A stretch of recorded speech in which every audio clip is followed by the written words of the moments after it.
Annenberg Media.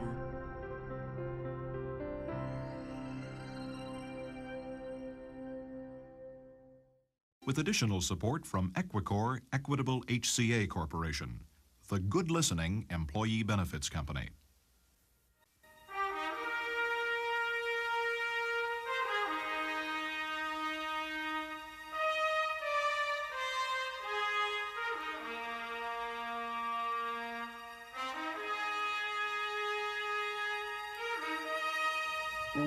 We do not all start life on an even playing field. But the rules are that we all play it by the rules of honesty and ethics. Before I took that case, I had to agree that I would do anything ethical to defend that man. So I'm going to just do the best I can. Is it imperfect? You bet. Is it awful? Well, maybe so. Isn't there a point in a civilized society where one man has to be willing to step outside the system and say, no, I cannot do this because it's wrong? I think we're at that point, which is nice, in the sense, ethically, where we don't have the rules to protect us.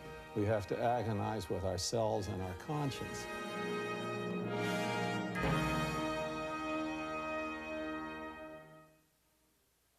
Our founding fathers conceived of our system of government as a public trust, of the people, by the people, and for the people, as Lincoln later expressed it. Those who govern are the servants of their constituents, not the other way around. They hold this trust and are ethically accountable to it. That, at least, is the theory. In practice, government is made up of men and women who often find their private interests in conflict with their public duties. At times, this conflict results in a national scandal. In the wake of Watergate, Jeb Stuart Magruder, a White House aide, lamented, "I seem to have lost my ethical compass." Influence peddling, perjury, conflicts of interest, ethics in government is now the stuff of news headlines. More often, the dilemmas of public service are personal, not legal. Loyalty, conscience, and integrity. These are the ethical challenges that come up almost daily. We are all familiar with the public persona, the mask that most government officials wear. But who is the person behind that mask? Arthur Miller is the moderator for our hypothetical case study. Mr. Califano, you're back in government. You may be White House counsel, you may be Attorney General, you're in the White House. One night you attend one of those wonderful Washington dinner parties, hosted by your very, very good friend, the Chief of Staff, the White House Chief of Staff. Bob Abel is his name. You're in the kitchen, not of people in the kitchen. An argument breaks out between Abel and his wife. It gets loud. Suddenly, he hauls off and he just whacks her. They both say, "Joe, don't let it spoil the evening." The evening goes on. Next day, you're at your desk. Would you talk to Abel? I think if we were fellow colleagues on the White House staff, I probably would talk to him. What would you say? Is there too much pressure, or what's, you know? I mean, I talk to him as a friend, not in a political sense. A lot of pressure. Just what you suspected. Would you tell the president? If that was the only thing I'd ever seen, no. Later that morning, the telephone rings. It's a gossip columnist. Here there was a big party over at the Abels the other night. Somebody's reported to me that Abel hauled off and slugged his wife. Is that true? I would probably say that I don't talk about private parties or what happened. I wouldn't lie. Why don't you lie? I would like to think it is solely my high moral standards, but 25 years in Washington have taught me never to tell a lie to a reporter. The principle being? The principle being that everyone I've seen do it has gotten in a hell of a lot of trouble. Later that day, you get another telephone call. It's Mrs. Abel's sister. And she says, I got to tell you, he does that to her all the time. I think I would sit down and talk to Abel seriously to get a sense, at least make my own judgment as to whether it's true or not. What his wife may be telling her sister may not be the facts.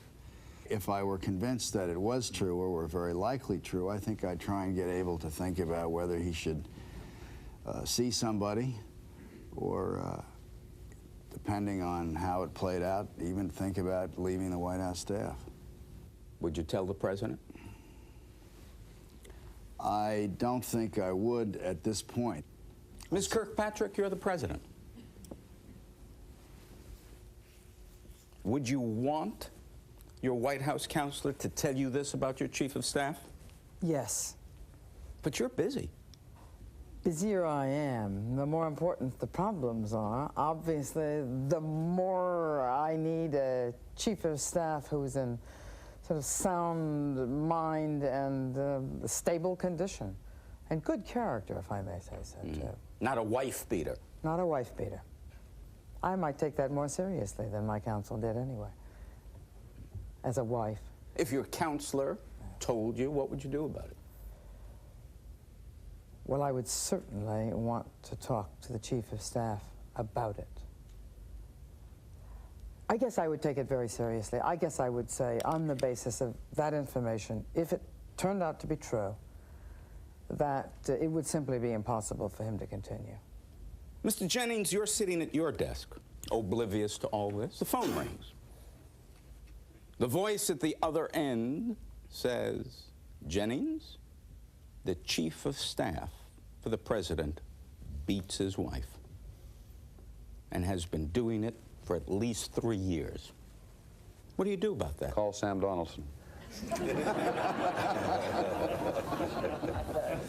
Is he experienced in these matters? No, but he's a lot closer to both parties than I am. And what would you expect from Sam? Well, I'd simply tell Sam that I'd had the call, which information I think I would hold fairly closely, because the problem of checking this out and the political ramifications of it clearly strike me as being fairly large. The initial problem of checking it out is going to be very difficult. I don't want it splashed around. I don't want it sneaking on to our air. Or anyone else's air. And equally importantly, I don't want anybody else's on air. May I add here that it isn't just the beating of the wife. It is the atmosphere in which this is handled and the way in which it is handled, which becomes very important to me as a story. Mr. Apple, does this pique your interest? Yes, it does, for a number of reasons. Not least what Peter said. But there are other elements that interest me.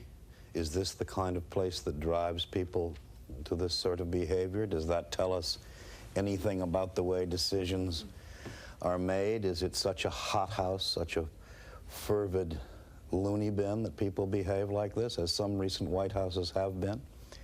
If I know the counsel to the White House reasonably well, I do call him first. I'd probably say that I was busy. Maybe we can work something out very late in the afternoon, but I've got a lot on my plate right now. I ring you back at 5 o'clock. Well, by 5 o'clock, presumably, I mean, if you had called in the morning, by 5 o'clock, presumably, we would have talked to the chief of staff. The president would have made a decision. The president's, if the president were a man, the president's wife would be ready to issue a very compassionate statement about the chief of staff's wife. Gee, Joe, things don't work that fast in the White House as I cover. You wouldn't move that quickly if you didn't sense the press was breathing down your neck. I think the reality of the situation is that you might move that quickly even if the press weren't breathing down your neck, but you wouldn't want, and I think, I don't know, I'd have to talk to my president here, some of the presidents I've known would not want to appear to be reacting in response to the New York Times or ABC News. But then, of course, we wouldn't have been if we acted promptly. Right. We would be reacting to the problem itself. That's right. And would we want, by the way, if the president were a woman, would we want her husband to issue a compassionate statement?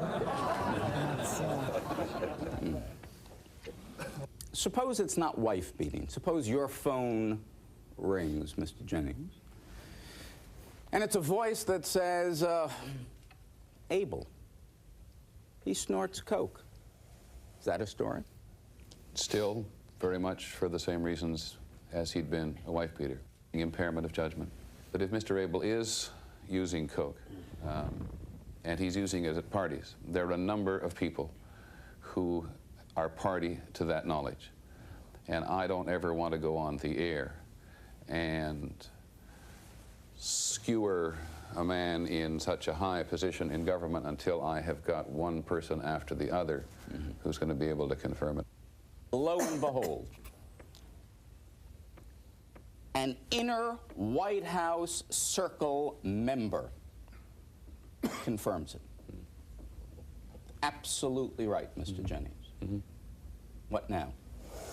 First of all, I try to find out the relationship very quickly as I can, the relationship between the inner White House member and Abel. Why? Because if the inner White House member wants Abel's job rather badly, I don't want to be playing his or her game. Even if it's true? I'm going to use this checking process as part of the way to come to a decision whether or not it is true. It is true. It is true. It is true, both that Abel is snorting coke, according to this White House aide, and one other White House aide. It's also true that this inner circle White House type doesn't particularly like Abel. I call the press secretary. I call the counsel at the White House. I call anybody else who I deem to be relevant in the White House. Sam and I are working this together anyway. And I say we intend to go with it that night. And do they have any comment? No comment. I go with it. What do you do, Madam President? This comes at you out of the blue. Out of the blue. I call my counselor, and I ask him, how does it happen that I haven't heard about this? You know, how could it be that you didn't tell me about it? I didn't know that I knew about the coke. Yeah, you didn't know about it. You tune in ABC News or read the New York Times, and there it is. Well, I mean, I think I say we have to, one, see whether it's true, and two, if it is true, we probably have to move very rapidly to decide whether you want to keep him on the staff or let him go right away. I think you're instantly in the world, in the current world we're in, you're instantly in the world of whether you want to have a special prosecutor, because this is a top... Wait a minute. First, we ask him. Oh, we ask him. Who? Abel. It's a lie. I'm Abel. It's a lie. Somebody's out to get me. It's a lie. You've never seen me under any sort of narcotic influence. You've been a friend of mine for 20 years. You've never seen me snort coke. I don't even smoke cigarettes. I take one glass of wine at night. What do you do now? Are you sure? You know how important this is. I have never snorted coke. I have never smoked marijuana. My biggest evil is I drink 18 cups of coffee a day. And I know I can rely on your word. That's the question. Can you? Who do you trust? Mr. Jennings' report on ABC News, or your advisor, staff person of 20 years? Look, Abel, I'd like to know how you think this whole rumor got started. There's Where a did it leaker. come from? There is someone in this White House who wants my job. That's all. And they're willing to do that to get the job? Have I ever failed you? Not yet. There's a note of doubt in your voice. Caution. Just caution. How can I prove to you I don't use drugs? How about a test? Another White House advisor, obviously the press secretary. Do you want me to take a test? What kind of a test? A drug test. No. No, I don't want you to take a drug test. Why not? No. Listen, if we live in a White House where the chief of staff has to take a drug test so that the president can take his word for the fact that he's not been snorting coke, that's impossible. We have to settle this as civilized people with a sense of truth and of trust. There's no other way.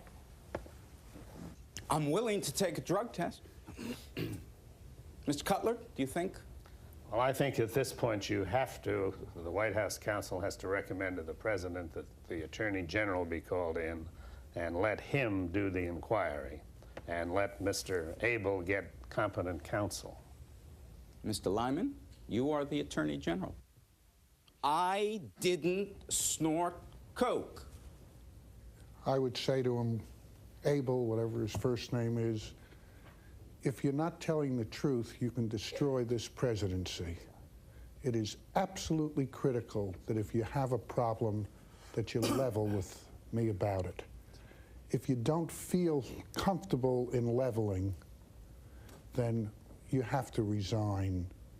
And in terms of whether you take a drug test, I agree with the president. I'm not going to impose a drug test on you. If you want to take a drug test and have somebody come in with the results, I would welcome that, because we have to get this rumor dispelled.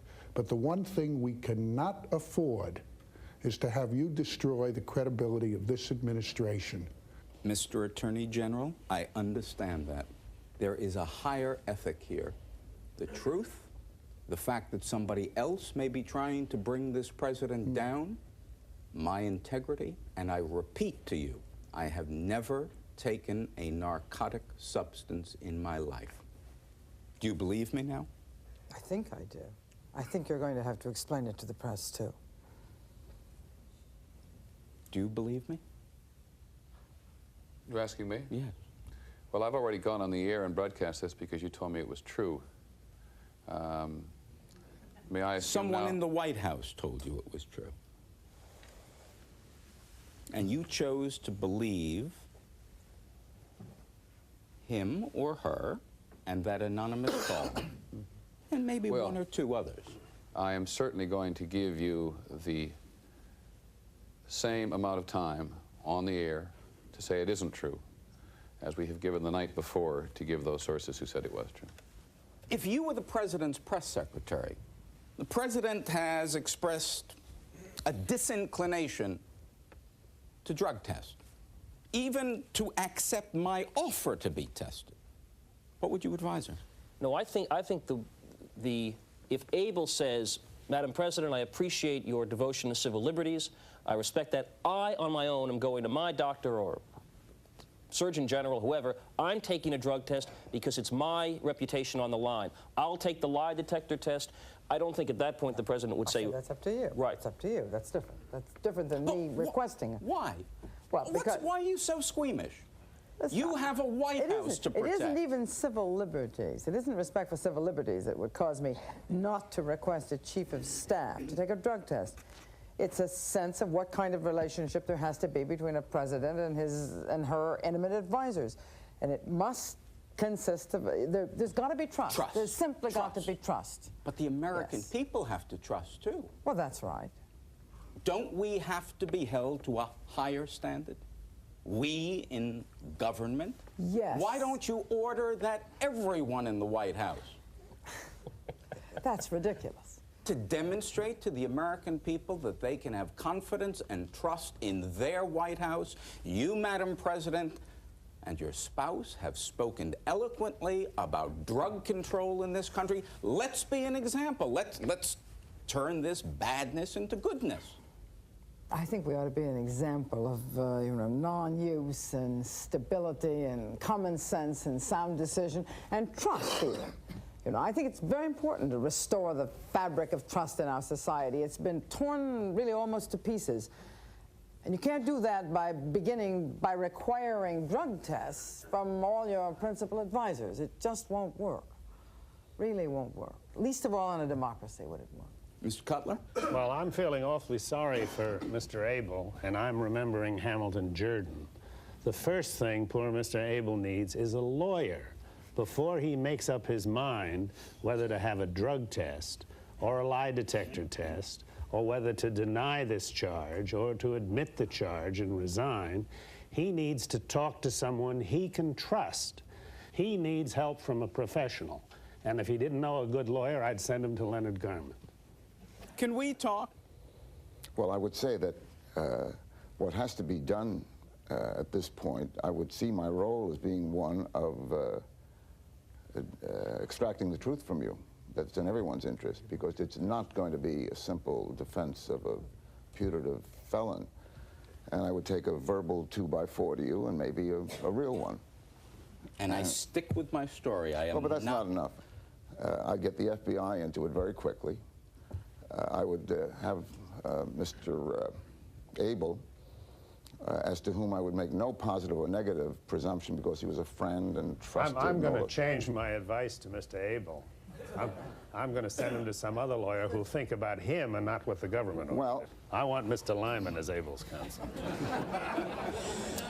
I'm going to go in and speak to the White House counsel and maybe the Attorney General and say this is an absolute outrage as to how this man was defamed, and you ought to do something about having a cleanup of this White House staff, because it happened to him today, it's going to happen to you tomorrow. They're going to have to deal with what is now essentially a White House problem and a problem of the president, that his infighting within his staff has reached a point that false accusations of crime have been made against a chief of staff.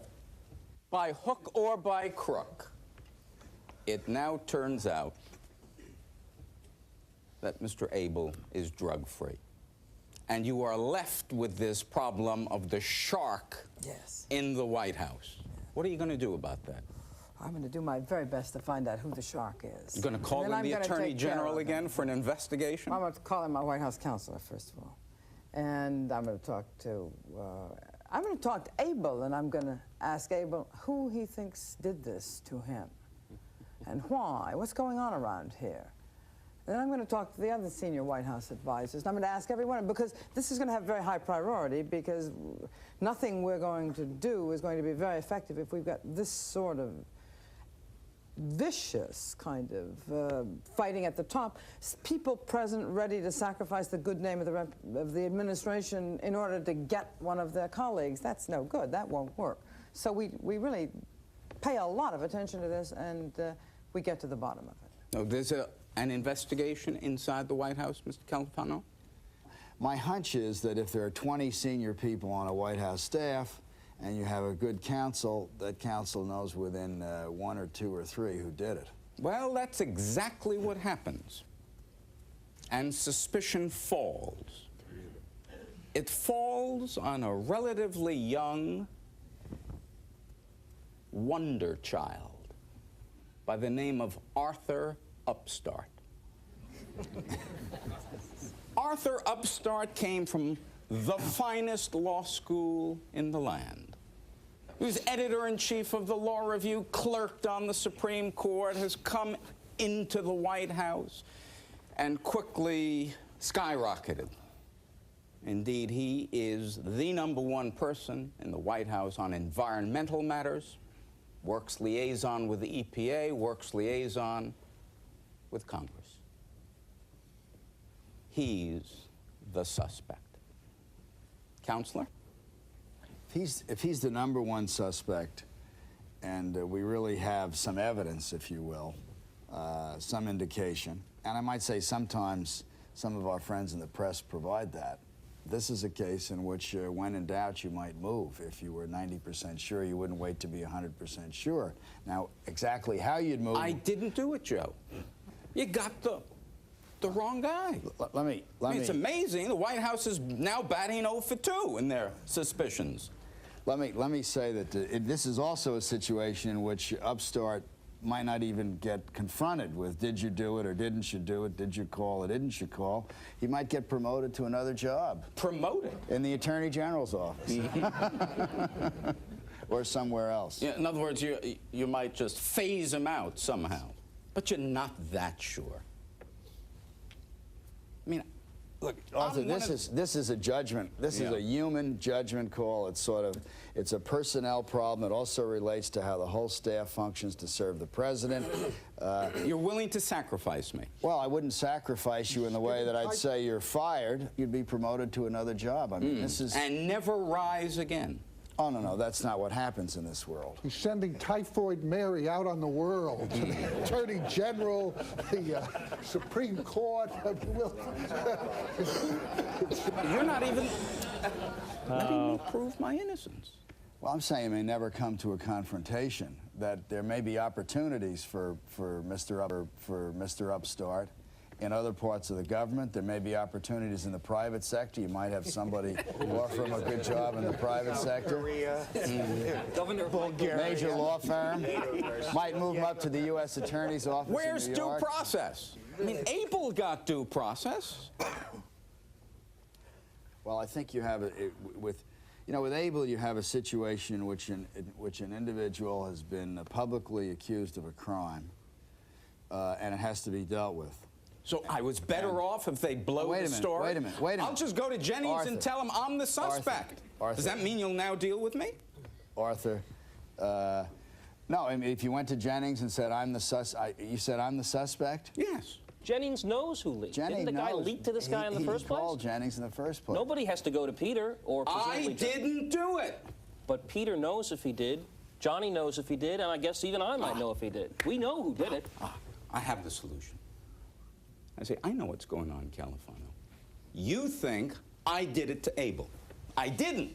And I'll take a lie detector test. On this level of stuff, I don't think we're going to get into that. One, you're probably moving Upstart for a variety of reasons. You wouldn't do this move for just one reason. That'd be difficult to get along with other. Oh yes. Come on. Oh yes. You're smooth, but you're not that smooth. I want a taxi back to planet Earth at this point, because this, I mean, if you mean, as you long know, Arthur, we've had this traffic court in Guam opened, and you're the guy. He's going to believe this? That's you're not going what. to believe it? That's No, not but what look, it is. it finally doesn't matter. And I would Exactly. I'd personally take the responsibility for this, and I would explain to Arthur that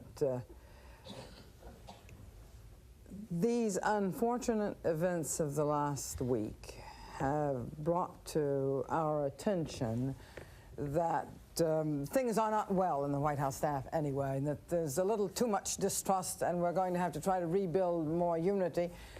And I just think it's better for him and better for all of us to go over to the Justice Department for a while or off to Guam. And I am requesting Joe to take care Madam of that President, today.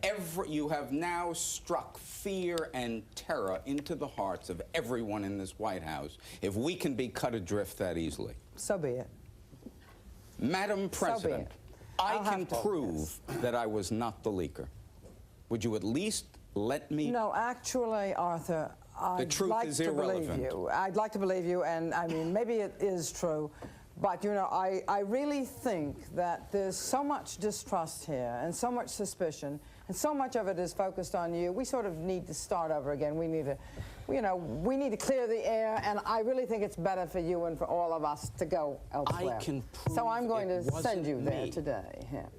And if I'm right, and it wasn't me, that leaker is still sitting at your right hand.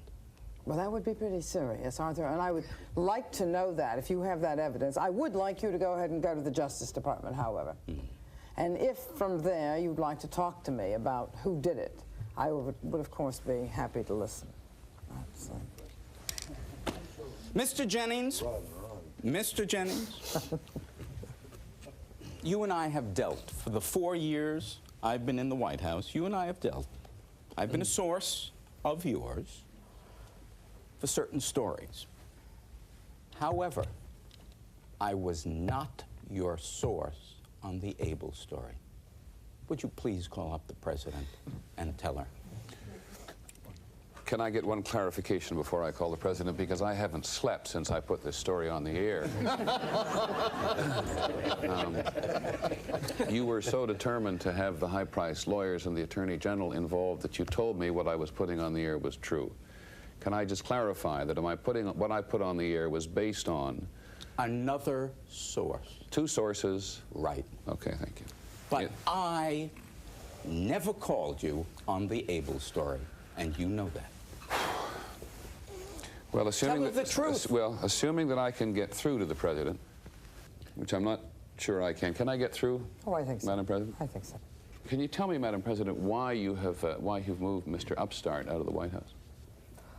Well, I thought it over, and I've been looking at the staff for some time and thinking about making some moves, and I just decided, all things considered, it would be better to move Arthur over there, and the experience will do him good. You know, he's very young. Is this any reflection on any particular aspect of his duties? No, I don't think so. Yeah. It's You're the feeling lying, in the whole Madam staff. President. You're lying. No, it's the sort of whole Califano said this morning is never lie to the press. No, but it isn't just for that. I've moved. I'm not sure Arthur is guilty. I've moved Arthur because I just don't think he fits in the White House staff. I don't think his colleagues have confidence in him. Madam President, I'm sorry. I don't want to ruin his life. I've given him a good job. Yeah, I apologize for interrupting, Madam President, but as you know, we've been very discomforted since this. We put the Abel story on the air. Can you tell me the status of your investigation on how this story may have emerged in the White House?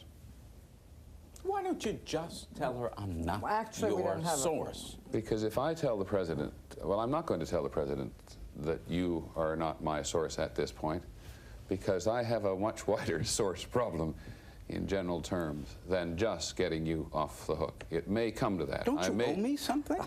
I may at some point owe you something. Don't owe you anything. You don't owe me anything? No, sir. You're still part of the story, for one thing. You're still part of a bigger story. I'm being destroyed because you used another source. You know the truth. That's too Tell bad. the truth. The minute that I tell the president or tell anybody who isn't the source, there is a very small world of people who may have been the source, and the heat is turned up amongst the 2 or 3 remaining people.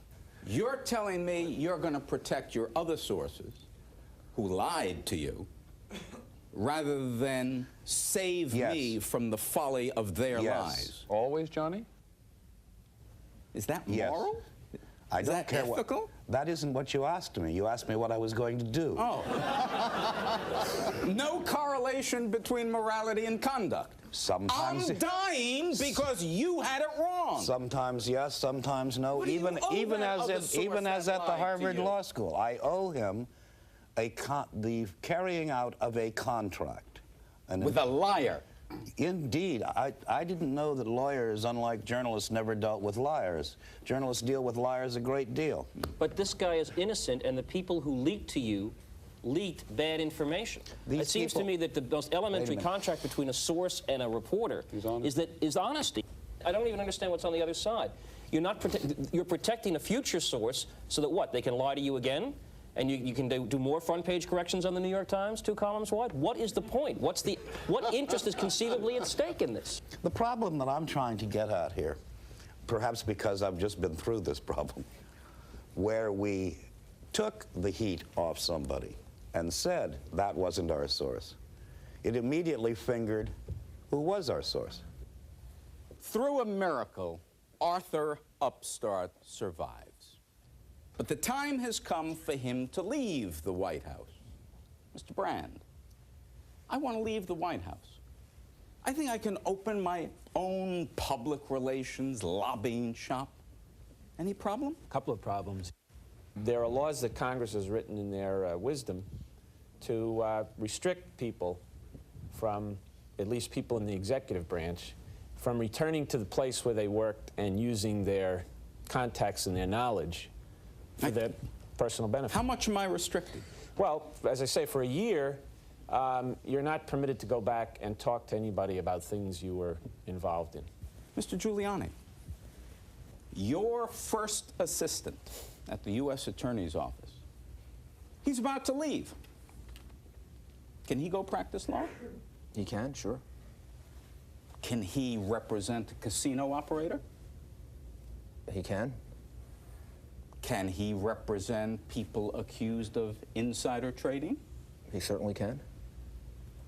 In other words, he can go to the other side. That's right. I can't for 1 year and then for 2 years, depending on the circumstances, but that same prohibition doesn't apply to him. He could even represent the kingpin of organized crime, Lex Luthor? So long as that was not a matter in the United States Attorney's Office when he was there as a supervisor. If a new case began the day after he left, he could come back and represent that person the day after he left. Congressman, you decide to leave the House. Are you under any restriction? My impression, without having asked counsel, my impression is that there are virtually no restrictions of what House members do, except I guess there's a sort of ethical sense we shouldn't use our privilege of being on the floor as former members to lobby on the floor. Not on the floor. I think is that a fair... out a little piece of turf. Not here, huh? But that's a sense of dignity, and I think there's also a...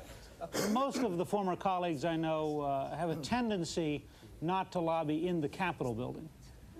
Other than that, and that's an ethical, not a legal requirement. Other than that, my impression is that it's totally fair game, and Congress has not been exactly hep on applying to itself those mundane restrictions mere Or your mortals have to aides. have. Or our aides. My counterparts. In fact, I think former aides, in fact, also lobby in the Capitol building. They're just not allowed to get on the floor, so they grab you at the last second next to the door. Did you buy this, Congressman? Well, I acknowledge it to be the law. I mean, is there some moral, ethical principle that's operating here that disenables me but gives you folks tremendous freedom? I think there is a difference. Those who are privy to being in the executive branch of government are in a particular and unique position in terms of power. It is for that reason that Congress felt that you cannot utilize having been the beneficiary of being in that position to your own advantage once you leave that position. And in order to try and establish some ethical pattern there. And I think that when you look at it and place it in its proper perspective, the person in Congress, the person in the prosecutor's office does not occupy the same degree of power a person does in the executive branch. Senator, does this make any sense to you? Well, I was still trying to figure out who caned Abel. And Congressman Stokes says there's a difference. White House people have got the power, so they have to be restrained more. let me tell you, the councils that really know how to work the backwaters here will go back and find the congressman or the senator who is retired from your state, and suddenly he's sitting in your office. He's being paid a pretty good chunk to sit there, and he's a congressman. That's his day to go to the gym and see if you're paddling around in the pool. And he comes up to you and says, hey, Al, that trucking bill, boy, that's important to me. I'm now, even though I'm out of Congress and even not a lawyer, it's very important to me, and you are being approached, obviously. And how are you ever going to get around that? I don't know. You think putting a year's restraint on former congressmen, or? I like the idea. Mr. Frank? What bothers me and what we're trying to prevent is a distortion of the decision-making process that he's left behind. What bothers me is when he's sitting in front of me and he's my great pal and buddy who gave me a project in my district or gave me 3 votes, and he's sitting there looking at me and saying, first big case, and, can you give me a hand? But expertise about the way the process works and how best to frame your case. I think that's all legitimate. When you get into personal influence where, don't worry, he owes me a favor and therefore he's got to do this for me, that bothers me more, and it's not totally eradicable, but that is what I would try to get at with the ethics laws. Congressman? First of all, in this cold and ruthless city, I think the center of hypocrisy is Capitol Hill. Either the law is a stupid law and we ought to change it, or the law is a good law and it ought to apply to congressional staffs and to congressmen. Because we have congressional staff directors, the recent tax bill example is a good one, who are extraordinarily powerful, extraordinarily influential, far more valuable than the head of the IRS in terms of getting what you want. And it's just hypocritical to say that we ought to block the executive branch while the pigs on the hill gorge at the trough. It's just wrong. Arthur Upstart leaves. He then gets put on the state Supreme Court. And lo and behold, an absolute vacancy opens up for one of the Senate positions. And he says, I am known in this state. I have a great record. I'm going to run for the United States Senate.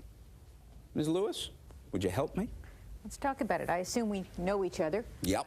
Now, how soon can you give me 2 days, and you and I are just going to go through the whole rest of your life, what you've done before then, what we have to know about you, what we might have to get ready for in a campaign, and what your strengths are that we're going to start making the most of. How fast can I have that time on your calendar? As soon as I finish the opinions.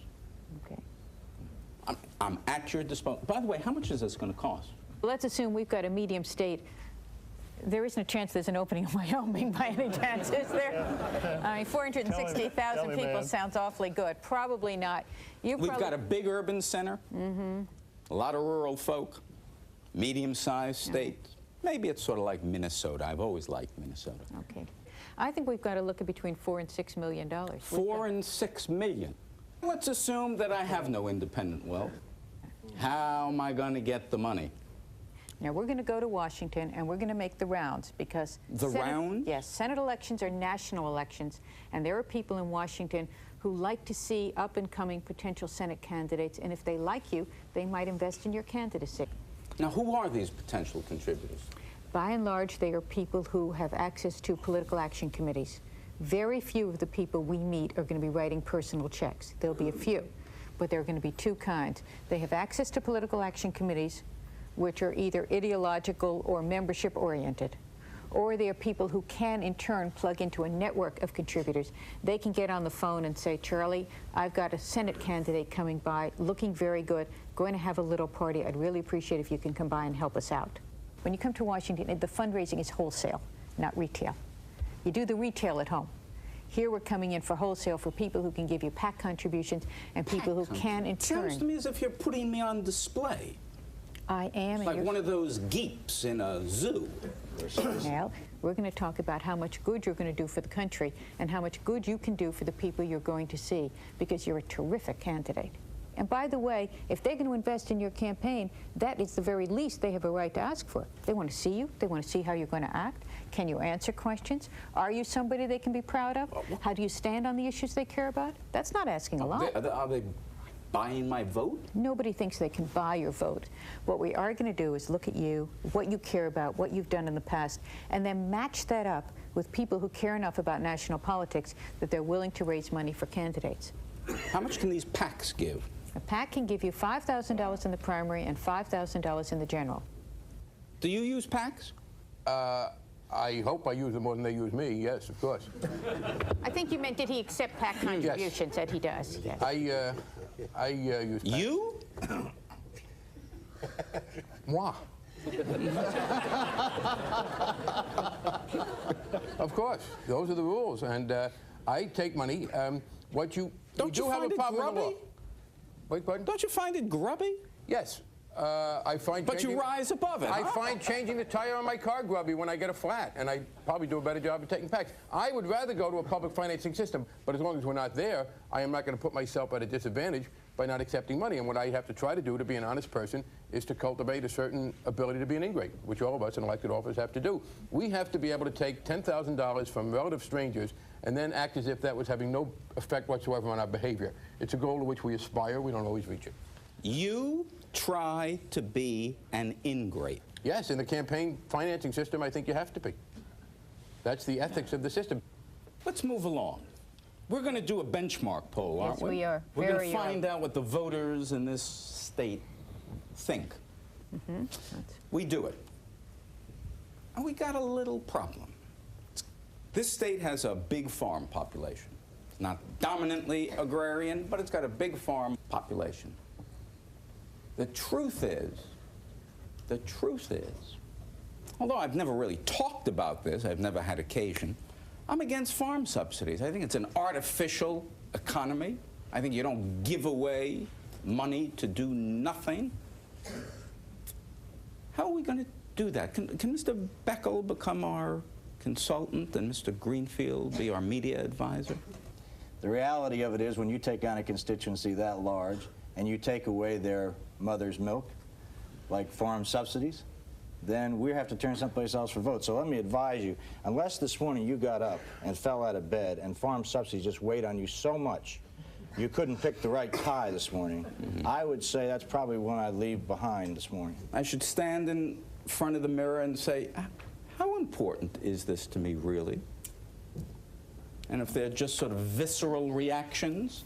The reality of it is this: if you feel strongly about it and I talk you out of it because I think it's bad politics, and then you stand up there and try to defend a position you don't believe in, and it comes across that way, then we've got a lousy campaign position. If you can live with not touching it, I can tell you politically it's a bad idea, candidate. And if you think you can live with that, and you can stand up there and say, I don't think these subsidy programs are all that bad, or better than that, maybe we ought to review these. Review's a great word in politics. And it'll last you an entire election cycle if you play it right. Well, you know, it's so, all you're talking about here is how to fuzz every issue known to man. And so, you know, if you want to fuzz, well, you're going to get just about the kind of government you're going to get. I got a problem with the voters. Not all voters. The city voters, not a big problem. But I'm seen as sort of urbane, true. I can see that, yeah. Maybe a touch arrogant. But, yeah, I mean, look at me. No, we got rid of the keychain and all those things. They've been gone for some time. Yes. All right, Jeff took care of that early. You don't dress like that anymore. I don't. No, haven't for a while. New glasses? Don't think about Montana. How about my hair, Senator? What should I do with my hair? Nothing. I can't do anything with that. Now, what are we going to do about this image? The folks, and we need them. We need our share of those farm voters. What are we going to do about that? From the very beginning, when we talked about how you were going to do this, the day you took off your robe, you probably didn't come out looking just like that. Goes back to the only way I know. Oh, but you've learned, and you're still learning. If you want to ask people to trust you, if you're asking people not just to give you a vote, but to make you their senator, their advocate in Washington, you've got to send signals back that you respect their values and styles as well. So we're not asking you to do something dishonest. Yeah. I'm hearing if I want to get people to trust me, I've got to deceive them into thinking I'm something I'm not. We're asking you to send a signal back that they can trust you, and not to do things that are deliberately off-putting to them. What do we do? What do we do? Okay, for heaven's sakes, and this is experience and not hypothetical, stay the hell off a horse. Because the odds are that 50 guys in the press are going to be pointing a camera at you when you get on the back end, fall off, or otherwise behave like part of that horse. Don't do it. Don't go milk a cow. Don't go through a peanut patch because you'll pull up the wrong part of the plant. In fact, I'm going to recommend to you, if you are this urbane, if you dress like this when you go and throw a football with your kid, they are going to know. It's not just ethical. They are going to know, because voters are smart, when you are trying to put them on. You might even consider going to a Grange meeting, a rural food co-op, and say, I was born and raised in the city. I have never spent a day on a farm. But I do know this, that the subsidy program that you are, and then go and explain that what you do know is that it's going to take a lot more in Washington than somebody riding a horse on television, because you're not going to fool them. You are not going to become Farmer Arthur. There's a cardinal rule in politics, in modern presidential campaign politics, and you can't deceive voters all that much. So you play to your strengths, and you play to your opponent's weaknesses. I mean, how much are you going to undress me or redress me? Well, the good news is you don't have to wear jeans. I absolutely agree with what you just heard. No bib overalls with a watch chain on it? That's it. Remember, we're trying to say trust you, but we're just asking that there are a few styles that go a little bit far. Watch chain is one of them. Just soften it a bit. Arthur Upstart wins. He becomes a fairly influential senator over time. Let's assume he's now in his second term. The big initiative at the moment is low-income housing. Low-income housing. It is a mega bill. The Senate seems roughly divided. The head count thus far is 40s this way and 40s that way, and there's Arthur Upstart, uncommitted, with a group around him. And he's influential in that group. It's the bill. Mr. Frank, you want that bill. Yes. You really want that bill. Sounds very much like the kind of bill I would want. Convince me. And you're Arthur Upstart? Yeah. I'll make you a senator. I would have to find out why you were uncertain. Did you think that it was a good idea but we couldn't afford it? It's a budget buster. Then I would have to try to appeal to you on the grounds that we could find other places in the budget to take care of it, that the poor who were going to be the victims of its failure ought not to be penalized for the excesses that were elsewhere in the budget. Mr. Frank, colleague Frank, in my state, low-income housing isn't the issue. In my state, jobs is the issue. I need jobs for my voters. You want low-income housing? I want a big military base that'll bring in 30 to 35,000 jobs to my constituents. Well, I would say to you this way. If you were asking me to, by supporting that, switch my vote on a major weapon system to which I was opposed, I would sorrowfully say, I can't help you. Let me Just a find big you somebody training. else. But if it was the kind of military expenditure that I thought was legitimate, and, oh, of course, I would be supportive if that would help get your vote, and it was going to go either here, here, or here, and I could influence your vote by having it go here. It's easy for me if the public interest is indifferent as to where it goes. And I can influence your vote on a public policy issue I care about. You got me easy. I mean, I would think of, yes, absolutely. We trade. We trade. That's inevitable in the legislative process. If the trade did not involve my having to violate a major public policy principle, I'm easy. So I can get you to violate minor public policy principles? Most of the time, sure. In the service I just can't get you on the big ones. On the service of a very big issue, sure. Congressman, you want my vote too. Low-income housing is important in your state, being a senator from Ohio. Anything wrong with trading? Nothing wrong with trading, no. No, that's the political process. I'm giving you thousands of low-income houses in Ohio. I just want a military base. But in this instance, if it was going to pass anyway, it was important for him to have my vote, and I couldn't stop it, I'd give it to him in exchange. Of course, if I didn't need your vote, I wouldn't trade. It would be inequitable for me. That's true. So we gotta assume I'm important to you and you're important to me. You gonna eat that military base? Thousands of homes in Akron, Cleveland, Cincinnati? If it meant I was going to lose, if his vote was equally important to me, and I was going to lose that low-income housing that meant so much to my constituents and people whom I have an interest, yes, I'd trade the vote. Senator? Well, you've talked about vote trading as a given. I think that's too bad. You won't deal with me? No, I'll just say that if that's the given of Congress, then, you know, then we really have reached the end of the road. When you trade a vote, instead of getting one bad bill, you get two. The one couldn't pass without the other one. They were both on the edge. They weren't getting anywhere. So you trade a vote. You get two bad bills instead of one. That's just a personal view of mine. But compromise. You can call it horse trading or vote trading. You can call it compromise, too. I know, but when you're just saying, here's a turkey of a bill, and the other guy thinks it's a turkey, or he may have made his decision, and I got my turkey, and you're going to give me your turkey, and we're both going to switch. And we're going to go for that, and that'll be for the good of the Republic. I think that's not quite too good. It's a stupid, I know, idea. But that wasn't the hypothesis. The hypothesis was a housing bill the honorable men believe in. I'm just talking about trading votes. That's what we're talking about. The phrase here used is trading votes. That's what we're talking about. Do you always vote pure conscience? No, hell, I get into it just like everybody. Yeah, I vote conscience, and then sometimes I vote it with unalloyed brilliance. And other times I vote it with, ugh, like that. Just kind of like, I can't believe how this is, and I go do one of those. I do those.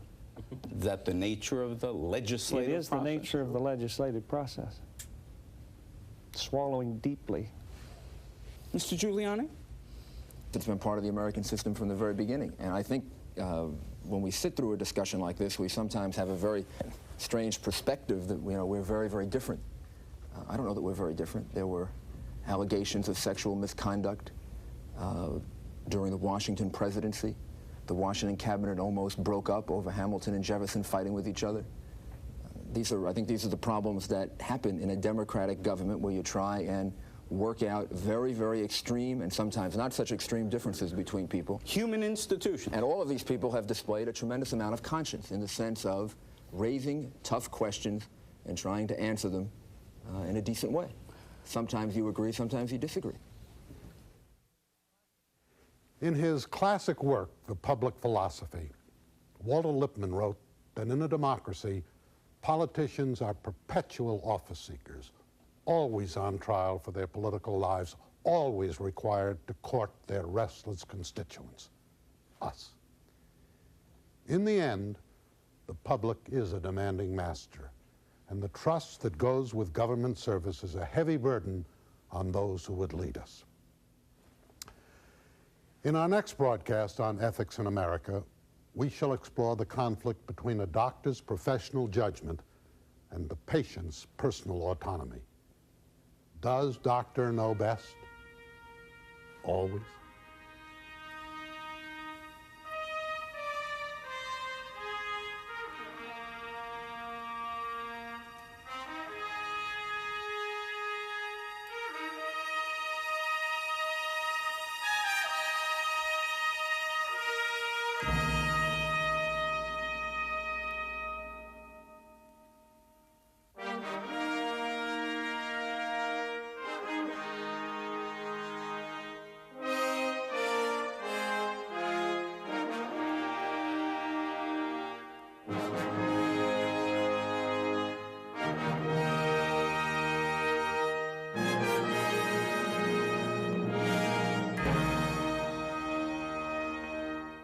This has been a production of Columbia University Seminars on Media and Society in association with WNET, New York.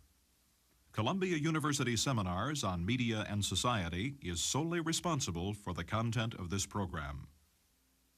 With additional support from Equicor Equitable HCA Corporation, the Good Listening Employee Benefits Company.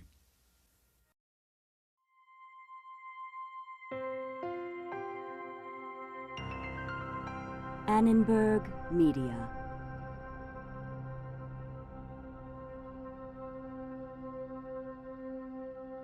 For information about this and other Annenberg Media programs, call 1-800-LEARNER and visit us at www